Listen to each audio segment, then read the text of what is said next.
আমার শাশুড়ি শ্বশুরি সবসময় খালি অত্যাচার করে। সবুজ, সিরাজ, বাস্তু এরা সবাই কালাম টালাম মেলা মানুষ খুব অত্যাচার করে। আমার ওই দিক দিয়ে গেলেই কয় যে আমার ওই সিরাজ আর কালাম খালি কয় যে মাল কি মাল রে কি মাল রে, আমার খালি এই কথা কয়। ওই মাথায় গেলেই খালি এই কথা কয় কে কে। তারপরে আমার শাশুড়ি সেদিন এই জায়গায় বসে আমার মার সাথে গল্প করতেছিল একটা বিষয় নিয়ে। সেই বিষয় কথা ওই সিরাজের বউ শুনিয়ে এখন হচ্ছে আমার শাশুড়ির গলা দিয়ে বাড়ি মারেছে। আমরা ঠেকাতে গেছি, সবুজ আর সিরাজ আইসি চায়না কুড়েল দিয়ে আমার সবারই মারেছে। আমার মারেছে, আমার শাশুড়ি মারেছে, আমার মার ধরে মারেছে, আমার ছোয়ালের ধরে মারেছে, আমার মেয়ার ধরে মারেছে। সবারই এরকম কুপাতে গেছে। আমরা ভয়তে ঘরে গেছি, আমার ঘরে যা চায়না কুড়েল দিয়ে ঘর পর্যন্ত কুপাইছে, জানালা দরজা সব কুপাইছে। আর ওই হচ্ছে দাঁড়া ছিল। আমরা শুনলাম মামলা করতে গিয়েছিলাম, দারোগা আমার আর আমার শাশুড়ির একভাবে বিয়াদ্দপ মহিলা টহিলা কে একভাবে খেদা হয়েছে।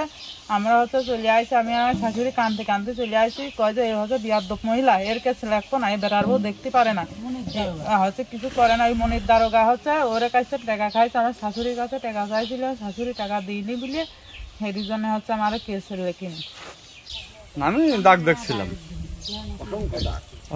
দেখছিলাম, থানায় গেছিলাম, এটাই। মানে দেখে মনে হচ্ছিল যে তাকে কেউ কোনো কিছুতে পিটাইছে। হ্যাঁ পিটাইছে, দেখছিলাম দাগ আছে।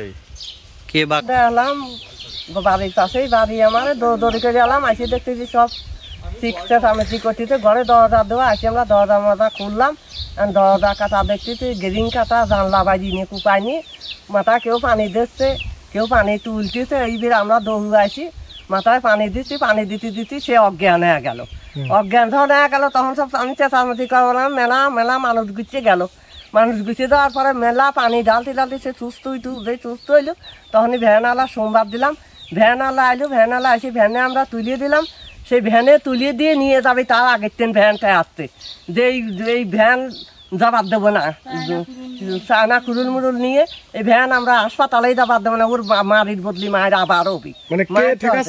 সিরাজ, সবুজ আর ওই সিরাজের বউ এরা কাছে যে হাসপাতালে নিয়ে যাবার দেবো না, যাবি কমিন দিয়ে, যে পথ দিয়ে যাবি সেই পথ দিয়েই ধরবো। সেনতে ওর হেনতে এই ভিতিরতে না উঠো আর দম নেবো না, ভিতিরতে উঠবো। আবার কইতেছে যে তুই কত কাল হেনে এই কিলিকগিরি করবি, তোর মারতি মারতি মারতি মারতি তোর মার ইচ্ছনে তুই বিছে থাকবি, কয়দিন তুই বিছে থাকবি নি। সেখন আমার ওর মিয়ার কোনো কথা নাই, ওর তো হুঁশ জ্ঞানী নাই। সেখন তো ভ্যান নিয়ে চলে গেল, আমরা সেই বউ মদি দিয়ে দিয়ে এই বাড়ি মারি লাজ বলি আমরা পাহারা পালছি। তা আমার লাজ বলি পাহারা পালছি, হাসপাতালে গেছে এই দুদিন আমরা পাহারাই দিচ্ছি, পাহারা দিচ্ছি। আবার এরা হুমকি দিতেছে যে জেনে পাবো হাসপাতালেতে নালি, জেনে পাবো সেনতেই বসাবো, বাইঙিয়ে তিরিয়ে ফেলাবো, তা হাসপাতালে না যাবো। আচ্ছা, যখন মামলা করতে গেছে থানায় কি হয়েছিল? থানায় কি হয়েছে, থানায় গেছে, থানায় নিয়ে গেছে, হাসপাতালে ভর্তি ছিল, থানায় গেছে। থানা এখনো তদন্তও করে নাই, এই কোনো কেস মেস লেহে নাই। এটা কয়দিন আগেকার ঘটনা? এই একদিন পরেই, একদিন পরেই যেদিন গেছে তারপরে। মারামারিটা হয়েছে কবে? মারামারি আছে কি বারের দিন? সোমবারের দিন বেলা 10টার সময় মারামারি আছে। 10টার সময় মারামারি আছে, 11টার সময় আপনার হাসপাতালে গেছে। হাসপাতালের দিন অসুস্থ ছিল, তখন তো আর থানায় যাওয়া যায় না। আমরা সব গেলাম দেখবা, সেই অসুস্থ, 3 দিনই অসুস্থ। তারপর যখন সুস্থ ওষুধ পানি খাওয়া চালান মানে সুস্থ আছে, পরের দিন সকালে গেছে, 10টার সময় গেছে।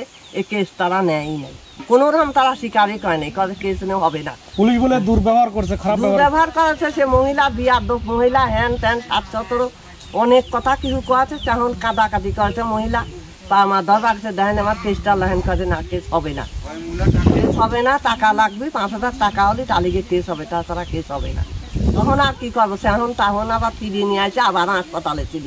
হাসপাতালে ভর্তি থেকে কালকে হাসপাতালে আবার বাড়াচ্ছে, আবার বাড়ায়, আবার গেছে থানায়, আবারও কেস নেয়।